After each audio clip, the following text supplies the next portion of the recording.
olehmu 7 macam perkara yang merusak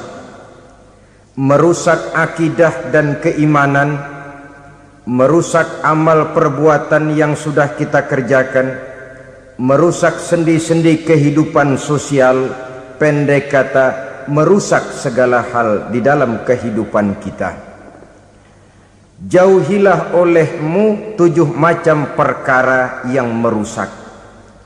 Yang pertama, asyirku billah, menyekutukan Allah subhanahu wa ta'ala. Agama dimulai dari keyakinan, maka kehancuran agama selalu dimulai dari kehancuran keyakinan, iman atau akidah yang dimiliki oleh seseorang. Dan untuk menghancurkan nilai-nilai iman yang kita miliki ini, orang rasanya tidak akan menghantam kita dengan peluru kendali.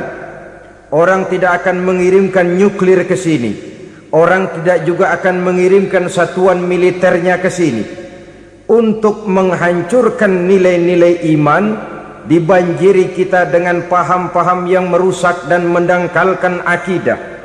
Baik ia bernama materialisme, baik ia bernama sekularisme, baik ia bernama banjirnya maksiat dan munkarat, baik ia bernama banjirnya peradaban dan kebudayaan yang menghancurkan moral daripada anak-anak kita, sedikit demi sedikit melenturkan dan melunturkan nilai-nilai keimanan kita, untuk kemudian pada waktunya nilai iman itu akan bertukar dan berganti menjadi nilai syirik kepada Allah subhanahu wa ta'ala.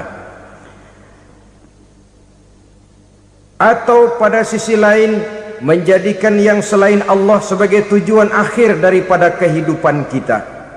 Sedangkan kita sama-sama maklum bahwa di dalam pandangan agama Islam, dosa yang tidak berampun, dosa yang terbesar, termasuk dalam kategori bapak moyangnya dosa, tidak lain adalah syirik, yakni menyekutukan Allah subhanahu wa ta'ala.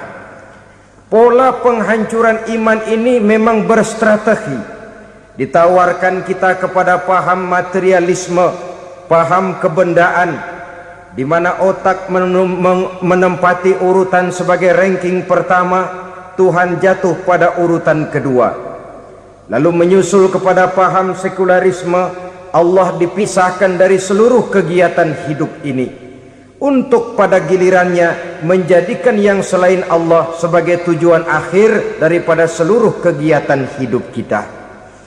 Oleh karenanya, kewajiban menjaga nilai-nilai iman ini merupakan kewajiban yang mulia tetapi berat, tidak hanya untuk kita, tetapi juga bagaimana mewariskannya kepada anak-anak kita, generasi yang akan datang.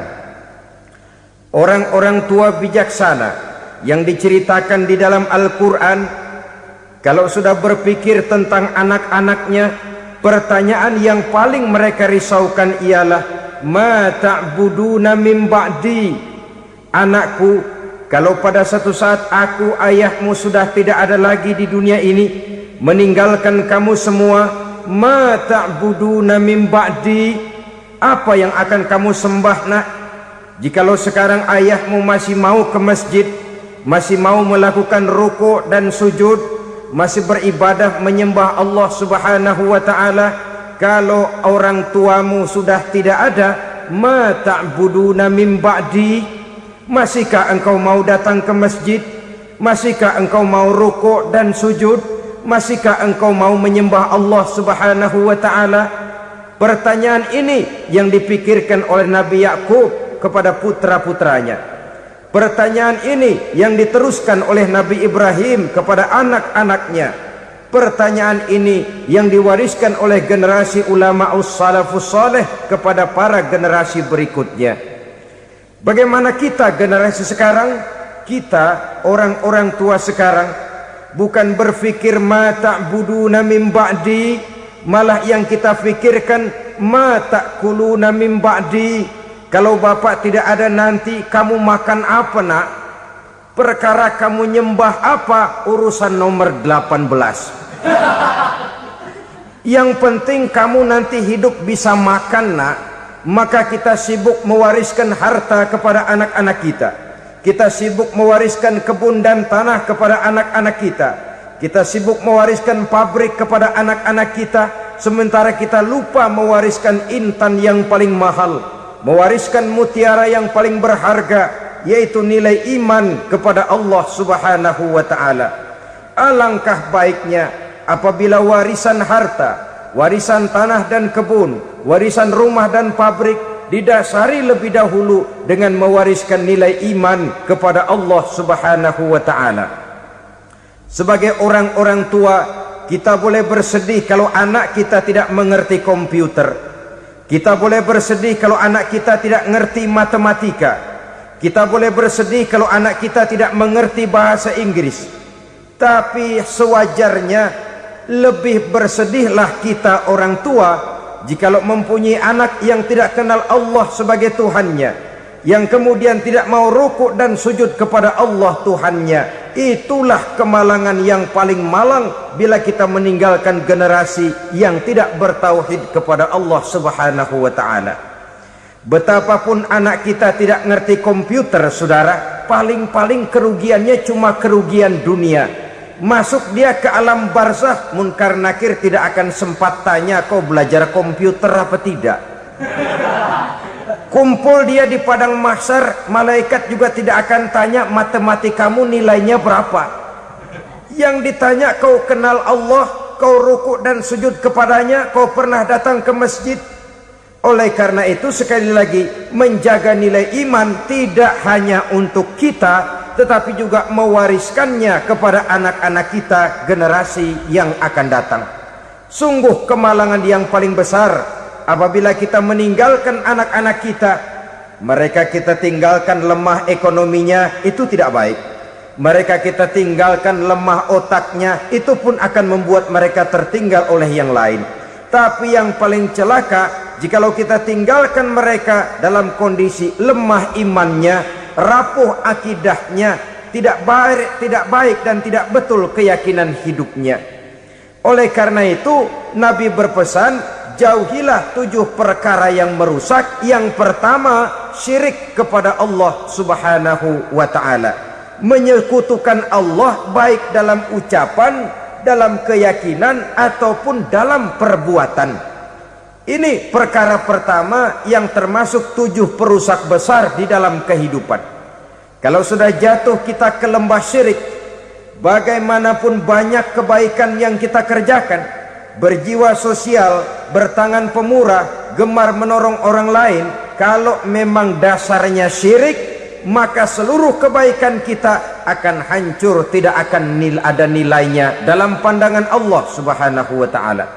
Dalam pandangan manusia mungkin kita dicatat sebagai orang sosial, gemar menolong orang lain, tidak berpangku tangan melihat orang yang mendapat kesulitan. Tapi oleh karena dasarnya syirik, dasarnya tidak mentauhidkan Allah, maka seluruh nilai kebaikan yang kita kerjakan tidak akan ada nilainya dalam pandangan Allah Subhanahu wa ta'ala. Maka jagalah iman kita jangan sampai dihinggapi penyakit syirik yang bagaimana kecilnya sekalipun. Sekali lagi, baik syirik dalam bentuk ucapan, syirik dalam bentuk keyakinan, sampai kepada syirik dalam bentuk perbuatan, kita berhindar kepada sifat-sifat yang sedemikian itu. Karena apa? Dalam satu ayat Quran Allah Subhanahu wa ta'ala menjelaskan, innallaha la yaghfiru ayyushraka bih wa yaghfiru ma duna dzalika liman yasha. Allah tidak akan memberi ampun kepada orang-orang yang menyekutukannya, tapi Allah masih mau memberikan ampun kepada dosa-dosa yang selain itu bagi orang-orang yang dikehendakinya. Dosa selain syirik, apabila kita bertaubat, Allah masih mau mengampuni. Tapi kalau sudah jatuh ke tempat syirik, itu sudah dosa yang tidak berampun. Taubatnya tidak lain melepas syirik, kembali kepada tauhid, berkeyakinan bahwa hanya ada Allah Subhanahu wa ta'ala, Tuhan satu-satunya yang lam yalid wa lam yulad wa lam yakul lahu kufuwan ahad. Tidak beranak, tidak pula diperanakkan, dan tidak satupun yang dapat menyerupai Tuhan Allah Subhanahu wa ta'ala. Saudara-saudara kaum muslimin rahimakumullah, bahwa kita di zaman sekarang memang tidak menyembah berhala, ya. Bahwa kita tidak berterang-terangan mengatakan Tuhan lebih dari satu, memang. Bahwa kita tidak berkeyakinan Tuhan itu punya anak atau diperanakkan, tentu. Tapi dalam perbuatan dan i'tiqad kita kadang-kadang jatuh tanpa kita sadari ke tempat yang bernama syirik ini. Oleh karenanya, di zaman di mana teknologi makin canggih, di mana kemajuan pembangunan makin menjangkau berbagai aspek kehidupan, diperlukan keseimbangan antara kemajuan fisik material dengan kemajuan mental spiritual. Apabila tidak ada keseimbangan, yang terwujud tentulah kepincangan, yang diawali dengan pincangnya cara kita berpikir, sehingga pada akhirnya akan mengarah kepada pincangnya cara kita berbuat dan bertindak di dalam kehidupan kita. Oleh karena itu Nabi berpesan, jauhilah sifat syirik, karena syirik merupakan dosa yang teramat besar. Ini sifat merusak yang pertama. Yang kedua, kata Nabi, wasihra, jauhilah sihir.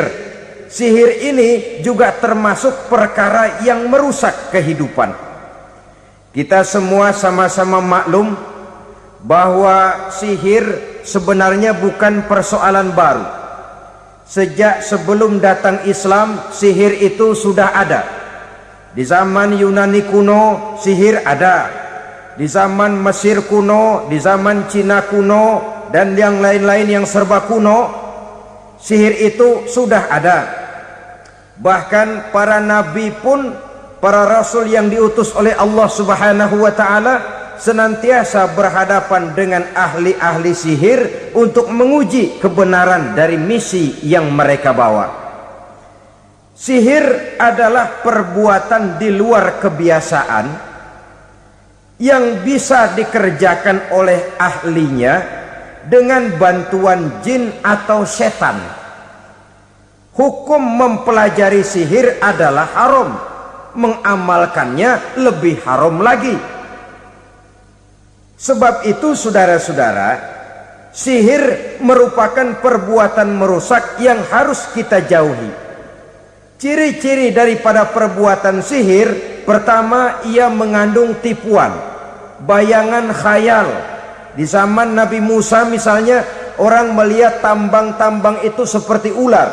Nabi Musa melayangkan tongkatnya menjadi ular-ular besar yang memakan ular-ular kecil ciptaan tukang-tukang sihir Fir'aun tadi. Lalu sihir bisa terjadi dengan bantuan jin kafir atau setan. Kemudian ciri yang ketiga, sifatnya halus dan tersembunyi.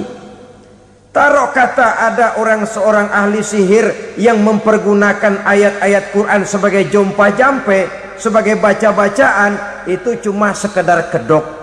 Tujuannya tidak lain menjadikan agama sebagai ketok untuk membenarkan cara yang dimurkai oleh Allah Subhanahu wa ta'ala. Satu hadis yang diriwayatkan oleh Imam Bazar dan Tabrani, Nabi berpesan, laisa minna man tatayyara lahu au takahhana au tukuhhina lahu au sahira lahu. Tidak termasuk ke dalam golonganku, kata Nabi. Tidak termasuk umatku. Siapa mereka? Man tatayyara lahu, orang yang bertatoyur. Apa tatoyur itu? Dari kalimat toyaro, artinya terbang. Toir biasa diartikan dengan burung. Tatoyaro percaya kepada suara-suara burung. Man tatoyaro lahu, mempercayai, meyakini dengan benar-benar kepada suara beburungan. Kan suka ada itu, nah bunyi burung tuh, maling liwat. Maling liwat. burung bunyi maling liwat. Itu termasuk tatoyaro lahu, percaya kepada suara burung. Kan aneh kalau suara orang nggak dipercaya, suara burung malah dipercaya. Ada ustadz ceramah, kiai ngaji, nggak mau didengerin, burung dengerin bener. Nah, suaranya dari sebelah mana? Belah kulon. Nah, itu tandanya anu. Habis dihitung-hitung. Itu termasuk tatoyaro lahu.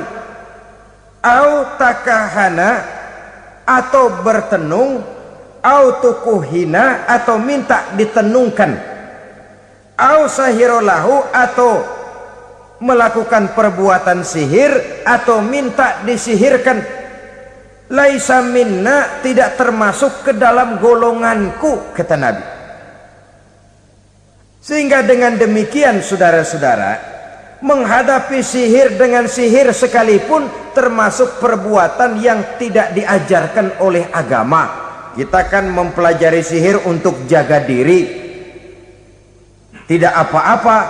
Yang dilarang mengamalkannya, dilarang juga mempelajarinya. Sebab orang kalau sudah mengetahui, biasanya lalu terangsang untuk mencoba. Kalau percobaannya berhasil, biasanya terangsang untuk coba lagi dan coba lagi. Pada akhirnya ketagihan, lalu beralih menjadi profesi, apalagi itu nanti bisa mendatangkan hasil uang.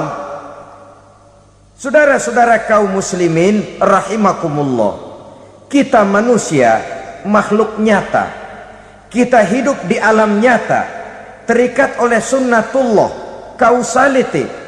Oleh karenanya bagi kita keyakinan yang penuh, keikhlasan di dalam bertuhankan Allah, penyerahan diri sepenuhnya hanya kepadanya, itu sudah merupakan obat penangkal yang sangat ampuh agar kita tidak terkena penyakit-penyakit yang dibuat oleh setan dan para pembantunya.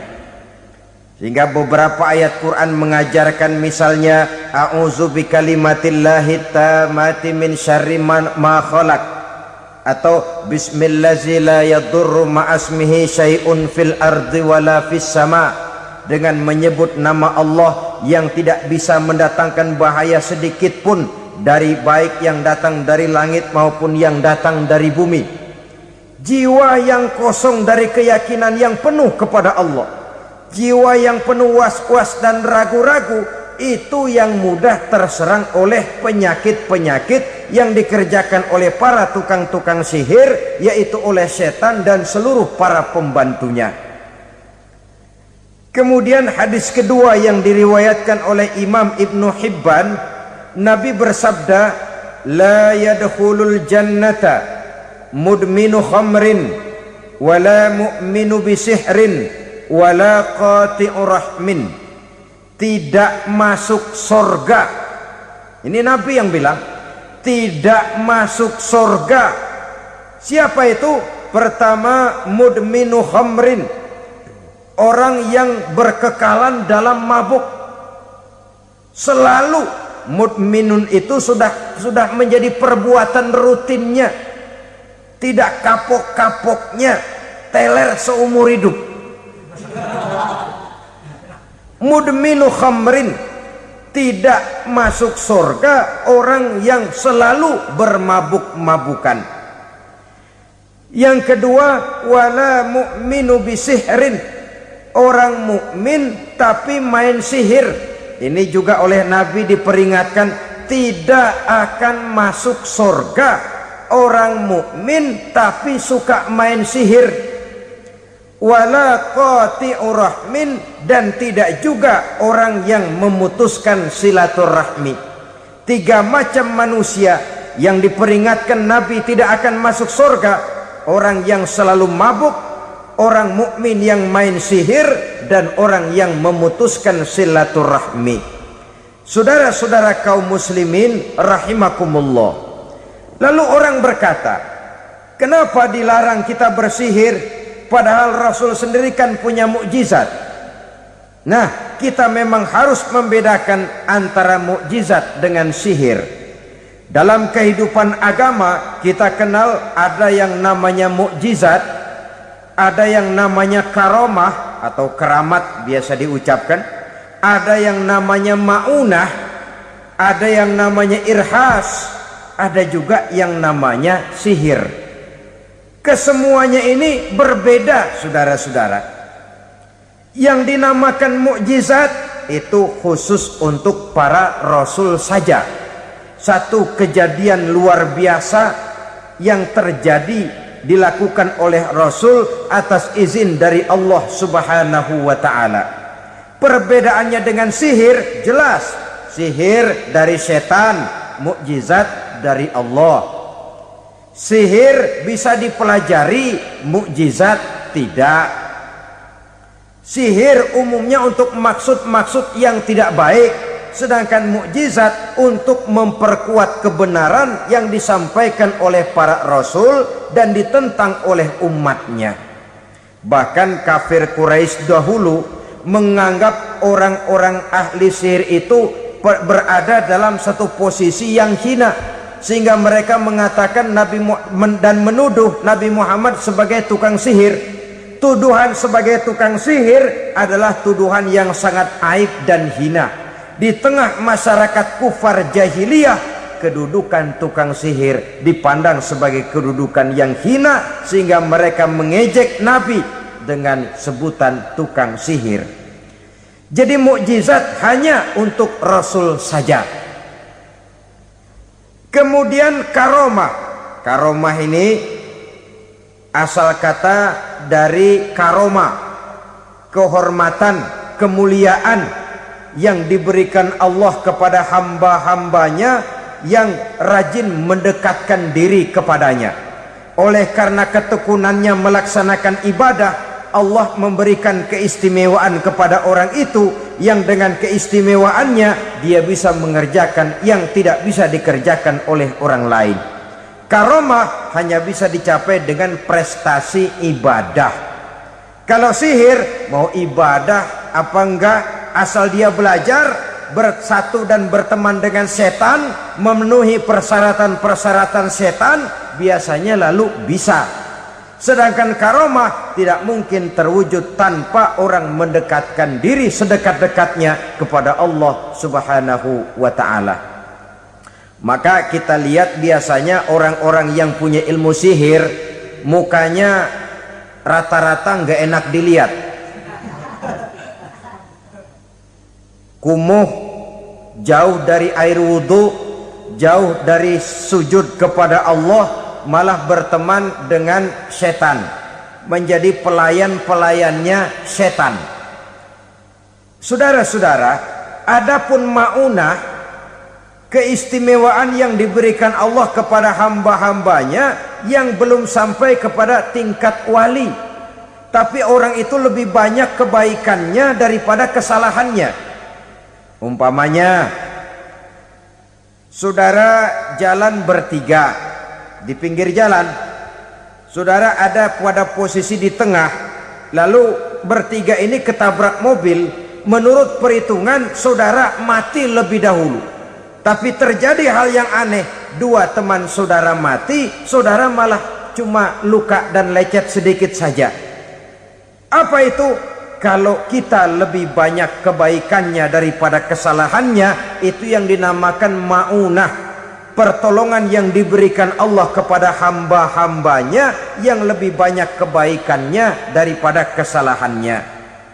Sedangkan yang dinamakan irhas, kejadian luar biasa pada diri seseorang pada waktu dia masih kecil, yang menunjukkan tanda-tanda keistimewaannya. Itu umumnya pada para nabi pada usia kecilnya sudah ada irhas, tanda-tanda istimewa. Jelas baik mukjizat, karomah, maunah maupun irhas berbeda dengan sihir. Sihir ini jelas saja merupakan bantuan dan persekutuan antara manusia dengan setan. Padahal setan, kata Allah dalam Al-Quran, innahu lakum aduwwum mubin, sesungguhnya setan bagi kamu adalah musuh yang sangat jelas. Saudara-saudara kaum muslimin rahimakumullah, di zaman sekarang dalam menghadapi beban kehidupan yang makin pelik, menghadapi stres yang tidak kunjung selesai, menghadapi persoalan-persoalan yang teramat berat, orang sering mencari jalan keluar kepada hal-hal yang menurut pendapatnya bisa meringankan beban moralnya itu. Pergilah dia mencari sesuatu yang dapat meringankan bebannya. Dan tidak jarang yang jatuh ke pangkuan tukang-tukang tenung, ke pangkuan tukang-tukang sihir, yang mereka itu oleh Quran dijelaskan kadzabal munajjimun walau sodaku. Tukang-tukang tenung, tukang-tukang sihir, mereka itu bohong walaupun benar. Maksudnya bohong walaupun benar artinya kalau yang mereka kerjakan benar itu sih kebenaran. Benar dengan kebenaran itu lain. Kebenaran, kebetulan bisa, tapi tidak untuk selalu. Apalagi kalau itu sudah membahayakan kehidupan orang lain. Jadi oleh karena itu Nabi berpesan jauhilah daripada sihir. Kalau sudah jauhilah dari sihir artinya ya jauhilah daripada mempelajarinya, jauhilah daripada bergaul dengan orang-orang yang ahli di bidang itu, karena dari pergaulan segalanya bisa menular. Baiklah saudara, ini yang kedua. Yang ketiga pesan Nabi, wa qatlan nafsil lati harramallahu illa bil haq. Membunuh orang lain dengan cara yang tidak benar. Membunuh orang yang diharamkan oleh Allah Subhanahu wa taala untuk melakukannya kecuali dengan alasan yang benar. Kita tahu Islam adalah agama damai. Sesuai dengan namanya, ia tidak dikembangkan dengan pedang dan kekerasan. Ia dikembangkan dengan keteladanan dan tuntunan moral. Oleh karena Islam bukan agama kekerasan, Islam pun tidak mementingkan dan mengajarkan kekerasan kecuali dengan alasan yang benar dan bisa dipertanggungjawabkan. Membunuh dengan sengaja, menghilangkan nyawa orang lain tanpa alasan yang bisa dibenarkan adalah merupakan dosa besar dan satu di antara 7 perkara yang bisa mendatangkan kerusakan dalam kehidupan dan yang hendaknya harus kita jauhi. Saudara-saudara kaum muslimin rahimakumullah, beberapa waktu yang lalu di sebuah kota kecil yang indah bernama New Auckland. Saudara tahu New Auckland? Itu dari Gunung Kidul masih ngidul lagi. Pernah diadakan satu seminar yang membicarakan bagaimana menyelamatkan masyarakat manusia dari bahaya Perang Dunia Ketiga. Diperkirakan kalau terjadi Perang Dunia Ketiga, manusia tidak akan tersisa. Sebab apa? Pada waktu itu cadangan nuklir yang dimiliki oleh bersama Amerika dan Rusia konon sudah sanggup memusnahkan 6 miliar manusia pada saat jumlah manusia baru 5 miliar. Jadi kelebihan nuklir dunia ini. Kalau terjadi Perang Dunia Ketiga, sulit manusia untuk tersisa.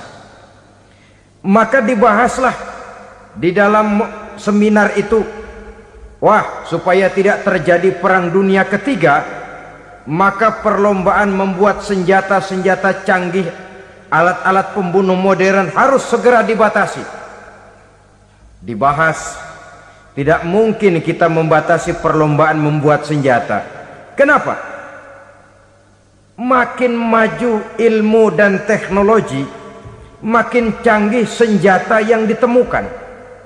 Atom sudah meningkat menjadi nuklir, nuklir sudah meningkat menjadi neutron, dan kita tahu bom yang bernama neutron ini bom yang cukup membunuh tanpa perlu merusak. Artinya kalau dia diledakkan di kota kita ini, bangunan utuh, jembatan tidak ambruk, rumah-rumah tetap berdiri, tapi semua yang bernama hidup mati. Itu katanya lebih sopan dari bom atom. Sebab kalau si atom ini sudah membunuh, merusak pula. Neutron cukup membunuh saja tanpa perlu merusak. Jadi majunya senjata-senjata teknologi sebagai akibat yang logis dari kemajuan ilmu pengetahuan ini tidak bisa kita batasi.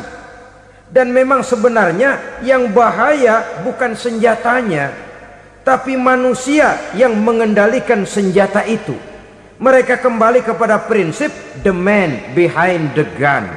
Bukan senjatanya yang bahaya, tapi manusia yang mengendalikan senjata itu yang bahaya. Walaupun senjatanya modern, katakanlah model M16 umpamanya, kalau yang mengendalikannya orang beriman, insya Allah aman.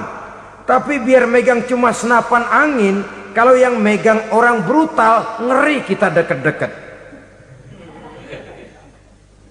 Apalagi kalau memang bukan ahlinya menggunakan senjata, bisa ngeker kaki kena jidat.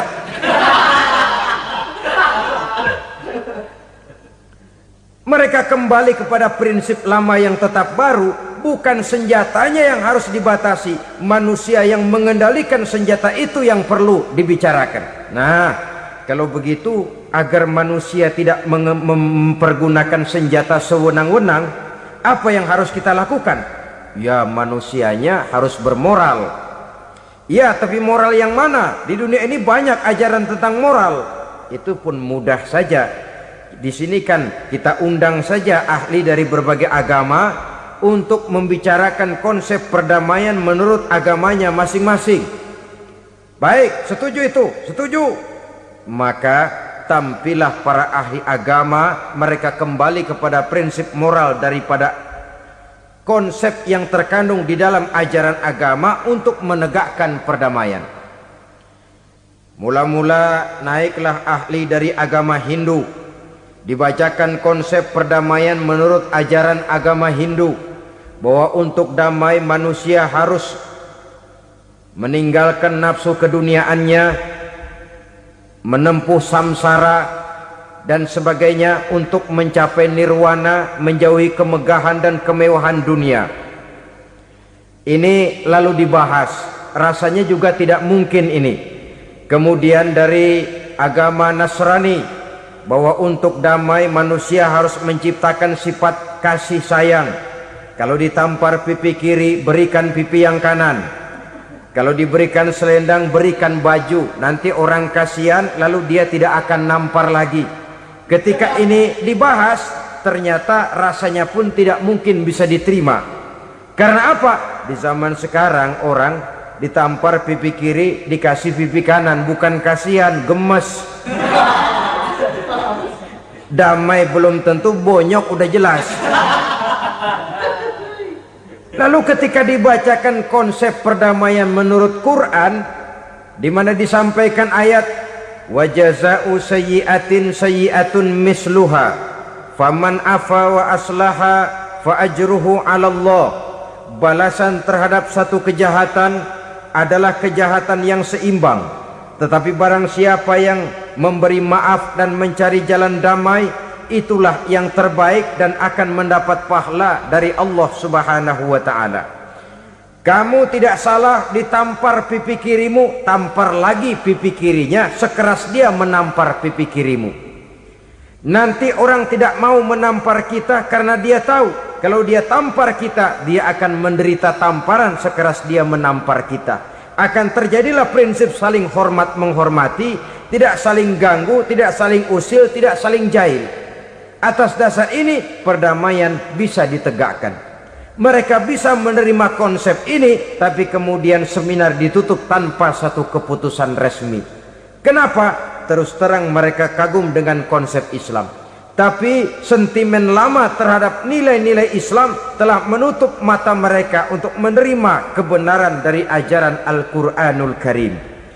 Saudara-saudara kaum muslimin rahimakumullah, kembali kita kepada persoalan pokok. Roh adalah dari Allah. Dia akan kembali kepada Allah, milik mutlak dari Allah. Tidak pantas kita merampasnya dari orang lain. Tidak wajar kita menghilangkannya tanpa alasan yang dibenarkan oleh agama. Di zaman sekarang akibat persaingan hidup yang makin tajam, lapangan kerja yang makin sulit, tensi ekonomi yang makin tinggi, atau karena nilai moral yang makin rendah, atau juga karena rapuhnya pegangan orang kepada agama, nyawa rasanya sudah sedemikian murahnya. Berbagai kasus membuat berdiri bulu roma kita. Ada mayit, ada manusia dipotong 6, dicincang macam kambing. Ada yang dipotong 5, ada yang dipotong 13, dikardusin, dibuang ke tempat sampah. Inna lillahi wa inna ilaihi raji'un. Gejala apa ini? Kanibalisme. Manusia sudah demikian sadisnya, manusia sudah sedemikian buasnya, sehingga sesama manusia diperlakukan seperti hewan. Padahal hewan sendiri belum pernah macan makan macan, bagaimanapun buasnya macan. Belum pernah serigala memakan serigala, bagaimanapun brutalnya serigala.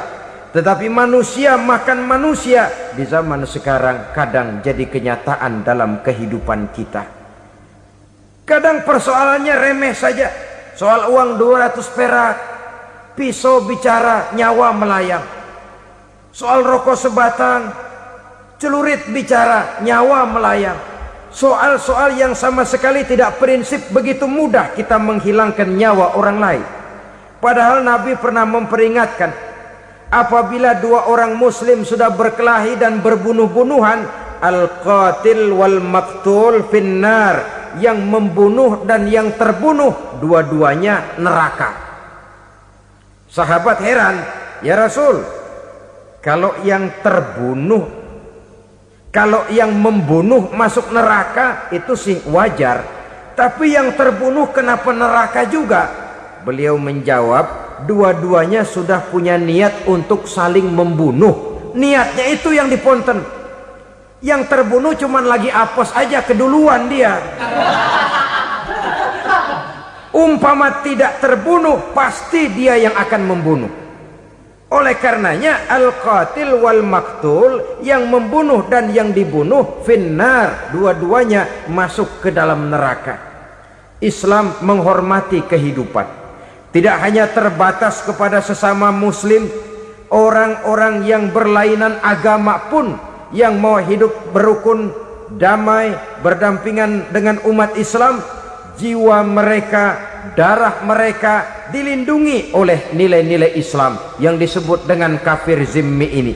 Mengganggu mereka sama saja dengan mengganggu aku, kata Nabi. Jadi oleh karena itu, sayangilah sesama. Kehidupan adalah anugerah Allah, bukan wewenang kita untuk mencabutnya dari orang lain, bukan wewenang kita untuk merampas dan menghilangkannya dari orang lain. Apa yang tidak enak terjadi pada diri kita, begitu pula lah apabila terjadi pada diri orang lain. Sehingga Nabi mengatakan, la yu'minu ahadukum hatta yuhibba li akhihi ma yuhibbu li nafsihi. Belum dikatakan beriman seseorang kamu apabila dia belum mencintai saudaranya seperti ia mencintai dirinya sendiri. Apa yang enak dirasakan oleh orang lain, enak juga dirasakan oleh dia. Mengukur orang lain dengan diri sendiri. Kalau orang lain tanpa salah saya fitnah, kalau saya tanpa salah difitnah orang, enak apa enggak? Enggak, orang lain juga begitu. Kalau orang lain tanpa salah saya tempeleng kepalanya, enak apa tidak? Tidak. Orang lain juga begitu. Yang tidak enak terjadi pada diri kita, tentu tidak enak juga kalau terjadi pada orang lain. Mengukur orang lain dengan diri sendiri, sehingga tidak timbul sifat egois, tidak menari di atas bangkai orang lain, tidak mendirikan kebahagiaan di atas untayan air mata orang lain. Sehingga dengan demikian, saudara-saudara, dia bisa menghormati kehidupan, menghormati orang lain sebagaimana dia ingin dihormati. Inilah perbuatan ketiga yang merusak, membunuh orang lain dengan yang diharamkan Allah tanpa alasan yang benar. Yang ketiga. Kemudian yang keempat, perbuatan merusak, wa aklar riba, makan riba. Hidup adalah tolong menolong. Bahasa kerennya take and give katanya. Saling memberi dan saling menerima. Nabi mengajarkan man kuraba kurbatan min kurabid dunya karaballahu lahu kurbatan min kurabi yaumal qiyamah wallahu fi aunil abdi madamal abdu fi auni akhihi. Siapa yang meringankan beban dari beban-beban yang derita seseorang di dalam kehidupan dunia, Allah akan meringankan bebannya daripada beban-beban yang harus dipikulnya di hari kiamat nanti. Wallahu fi aunil abdi madamal abdu fi auni akhihi. Allah senantiasa akan menolong seorang hamba selama hamba itu masih mau menolong saudaranya. Allah selalu akan menolong seorang hamba selama hamba itu masih mau menolong saudaranya. Apabila kita sudah berpangku tangan terhadap kesulitan orang lain, biasanya pun pada saat kita mendapat kesulitan, kita akan sulit juga memperoleh pertolongan. Nah, riba alias renten, kedoknya adalah menolong orang, tapi sama juga bulu buntutnya dilepas, palanya dicekek. Menolong orang pada akhirnya menjadi beban bagi seseorang, dan memang mencari orang-orang yang berada dalam posisi kesulitan. Biasanya di daerah-daerah di mana musim paceklik, jadi lapangan kerja sulit, sedangkan urusan perut tidak bisa ditunda, akhirnya orang terjebak ke dalam rentenir, ke dalam riba, ke dalam renten. Bunga berbunga, sehingga satu saat jumlah bunganya bisa lebih besar dari jumlah pinjaman pokoknya. Kemudian kalau juga ternyata tidak bisa dibayar, rumah jadi taruhan. Memang rumah satu-satunya, begitu rumah ditarik mulain camping. Bukankah pada akhirnya akan mewariskan kesengsaraan? Oleh karena itu, kepada kita berusahalah jangan berhubungan dengan rentenir, jangan makan renten dan riba. Kepada mereka yang melaksanakan riba, walaupun mendatangkan keuntungan materi, tapi percayalah, harta yang didapat dengan jalan riba tidak akan membawa keberkahan. Manakala tidak membawa keberkahan, dia tidak akan mendatangkan ketenangan di dalam kehidupan kita. Oleh karenanya, memakan harta riba termasuk perbuatan yang merusak sendi-sendi kehidupan sosial, merusak kehidupan orang lain, merusak kehidupan masyarakat, tetangga, pergaulan, dan sebagainya. Yang kelima, wa akla malil yatim, memakan harta anak yatim dengan cara yang zalim. Nih, memang lezat. Anak yatim itu nggak tahu urusan apa-apa. Kita diamanahkan untuk mengurusinya. Kadang-kadang dibentuklah panitia penyantunan yatim piatu. Yatimnya mah tetap kelaparan, panitianya yang pada gendut.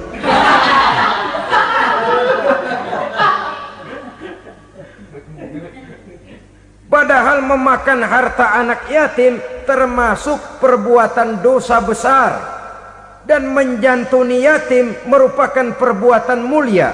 Nabi mengatakan, ana wa kafilul yatim kahataini yaumal qiyamah. Aku dan orang-orang yang menyantuni anak yatim seperti dua jari ini pada hari kiamat nanti. Dekat sekali. Jikalau ingin di hari akhir nanti dekat dengan Rasul, bersahabatlah dengan anak-anak yatim. Jadilah pengurus anak-anak yatim. Bangunlah panti-panti asuhan yatim. Pada saat bapak ibunya meninggal, kitalah yang menjadi orang tuanya. Bahkan sedemikian besar perhatian Islam terhadap anak-anak yatim ini, sehingga Quran memberikan peringatan, ara'aital ladzi yukadzibu biddin fadzalikal ladzi yad'ul yatim wa la yahuddu ala ta'amil miskin. Tahukah kamu siapa orang yang mendustakan agama? Beragama tapi dianggap dusta, solatnya dusta, puasanya dusta, karena agamanya sudah berdusta. Siapa mereka? Fazalikal ladzi yad'ul yatim, orang yang menyia-nyiakan anak yatim, wala yahuddu ala ta'amil miskin, dan tidak pernah memberi makan kepada orang-orang yang menderita kemiskinan, menyia-nyiakan, meninggalkan anak yatim, termasuk perbuatan yang divonis kita sebagai orang yang mendustakan agama. Saudara-saudara kaum muslimin rahimakumullah, maka sangat dicela mengeksploitir anak-anak yatim, menjadikan mereka sebagai kedok untuk mencari kekayaan pribadi. Tetapi jikalau ikhlas, ganjarannya sangat besar, nilai pahalanya sangat besar. Menyantuni yatim tidak hanya setahun sekali. Kalau Muharram pakai istilah lebaran yatim, dibentuklah panitia, diberilah beras, uang 45.000 rupiah, alhamdulillah. Tapi jangan lupa, si yatim tidak hidup cuma satu hari. Dia tidak hidup cuma di bulan Muharram saja, dia hidup 12 bulan dalam setahun. Sebagaimana anak-anak yang lain, dia juga berhak punya masa depan. Dia juga berhak menikmati bangku sekolah. Dia berhak mengenyam arti dan makna pendidikan. Dia berhak membekali diri dengan ilmu dan pengetahuan, seperti halnya anak-anak yang lain. Maka kita yang diberikan keluasan oleh Allah, ingatlah itu, bersahabatlah dengan anak-anak yatim, santuni mereka. Perkara setahun sekali di bulan Muharram, alhamdulillah, itu bagus, bin Thayyib alias baik. Tapi tentu dan tentu sekali lagi, si yatim tidak hanya hidup di bulan Muharram. Dia hidup 12 bulan dalam setahun, 24 jam di dalam sehari. Oleh karenanya, menyia-nyiakan mereka pada saat posisi kita memang mampu, akan memojokkan kita dalam satu posisi di mana kita dianggap sebagai orang yang mendustakan agama, memakan harta anak yatim dengan cara yang zolim. Bapaknya udah meninggal, kebunnya lebar, anaknya dikelecehin. Nah, dah kamu nggak usah pusing, nanti saya yang ngurus. Akhirnya bukan ngurus, nguras. Si yatim mungkin tidak tahu bahwa dia disia-siakan, haknya diambil, miliknya dizolimi.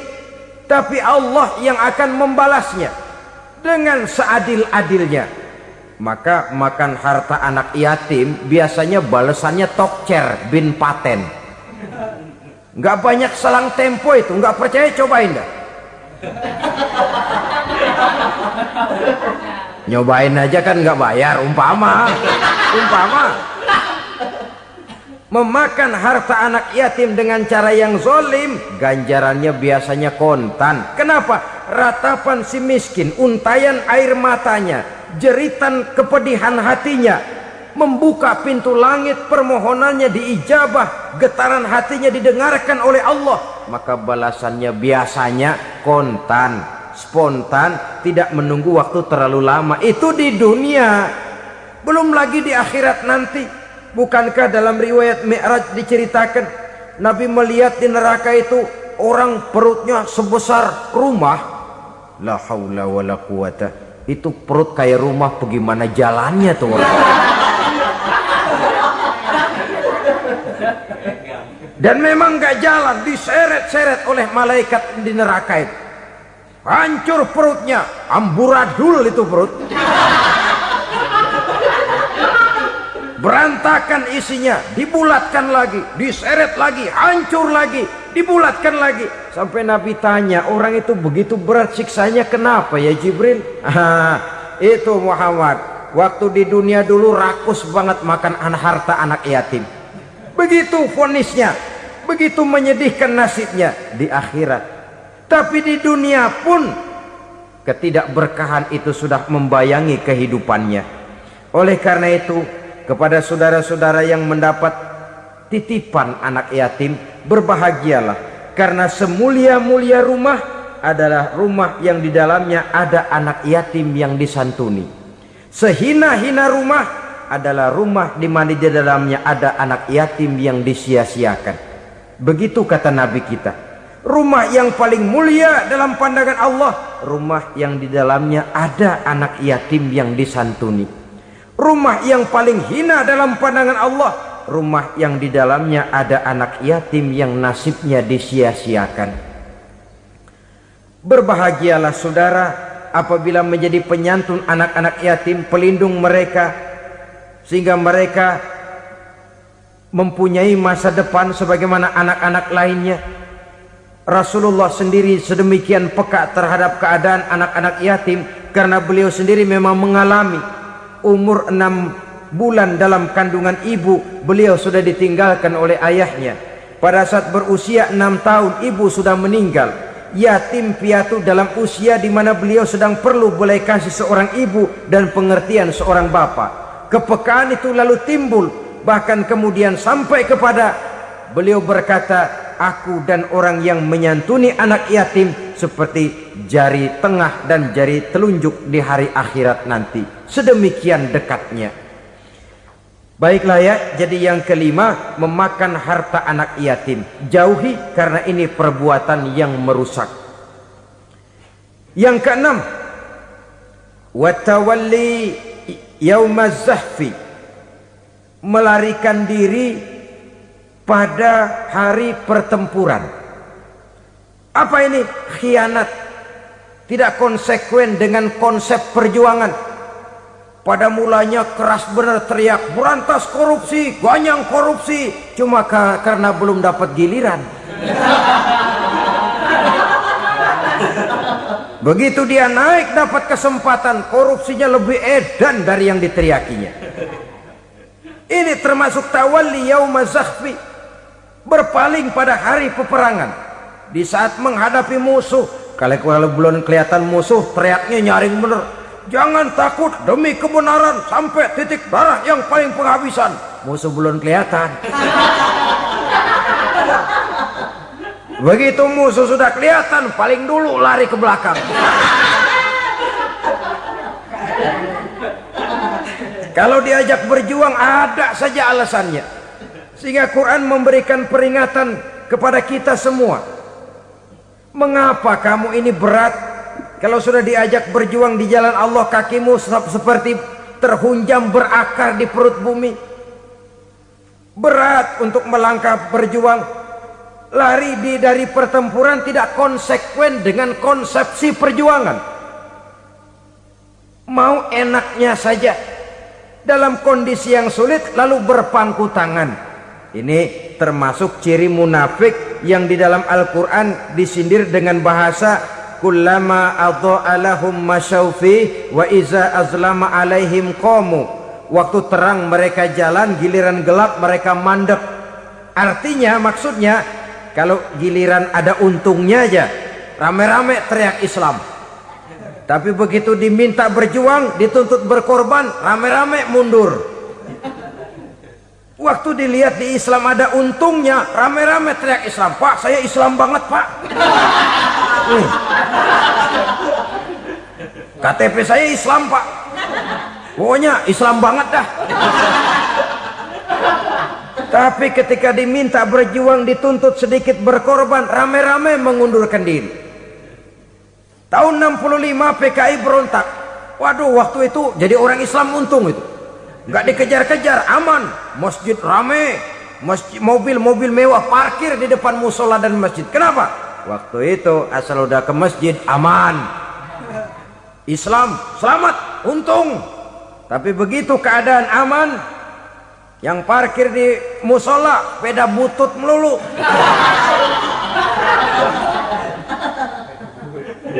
Waktu terang mereka jalan, waktu gelap mereka berhenti. Dikala di Islam ada untungnya, baru wah Islam bagus, Islam hebat. Tapi waktu dilihat ada kerugian, jangan bawa-bawa Islam dah. Jangan bicara soal Islam, ini kan bukan soal agama. Bukan soal agama. La haula wa la quwata illa billah. Beragama kita ambil talfik fid din, mengambil yang enteng-enteng saja dalam urusan beragama ini. Tidak konsekuen kita dengan Islam kita. Seolah kita mau memilih mana yang terasa cocok sama selera kita, kita teriak Islam. Beratan aja dikit, rame-rame berpaling.